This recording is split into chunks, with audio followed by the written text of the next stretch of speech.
I have been studying the situation in Venezuela very, very intensely.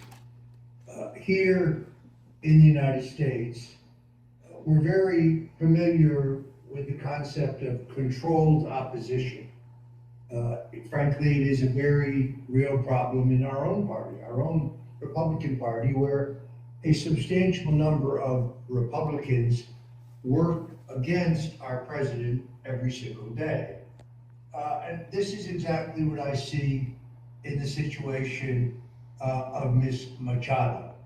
I have done, as you know, a very intense research on her background, and I find that she is a chavista. She is a socialist. She is flying under false cover, and I've come to the very real conclusion that only Eduardo Bitar is the right man to lead the forces of democracy forward in your country. Roger, thank you for your support. Thank you very much. You are the man of the moment, and you yourself have demonstrated enormous courage. And I honestly believe to a certain extent that people should mind their own business. I mean, I know a lot more about American politics than I do Venezuelan politics, but I have done a deep dive on Ms. Machado, and she is not who she says she is, and she cannot be trusted to carry the torch of democracy forward. And I think that your movement, your party, the Rumba movement, is only going to grow as more and more people begin to realize that they're being fed a false narrative. There is no difference between Machado and Hugo Chavez and Maduro and Delcy Rodriguez. They are all the same. They share the same ideology.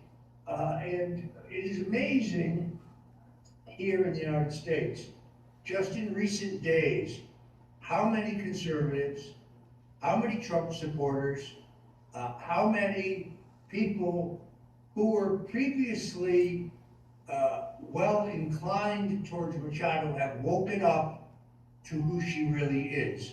And I think as more and more Americans and more people around the world come to understand what you believe in and the principles that you support, I think more people will see that you, in a democratic election, are the person who will ultimately lead the forces of freedom forward in your country.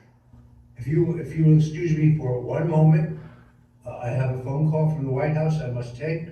I will be right back with you in just one moment.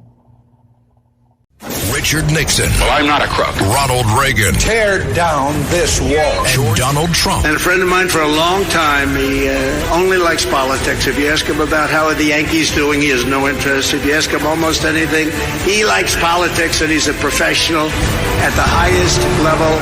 Roger Stone. All of these presidents relied on one man to secure their seat in the Oval Office. That man is Roger Stone.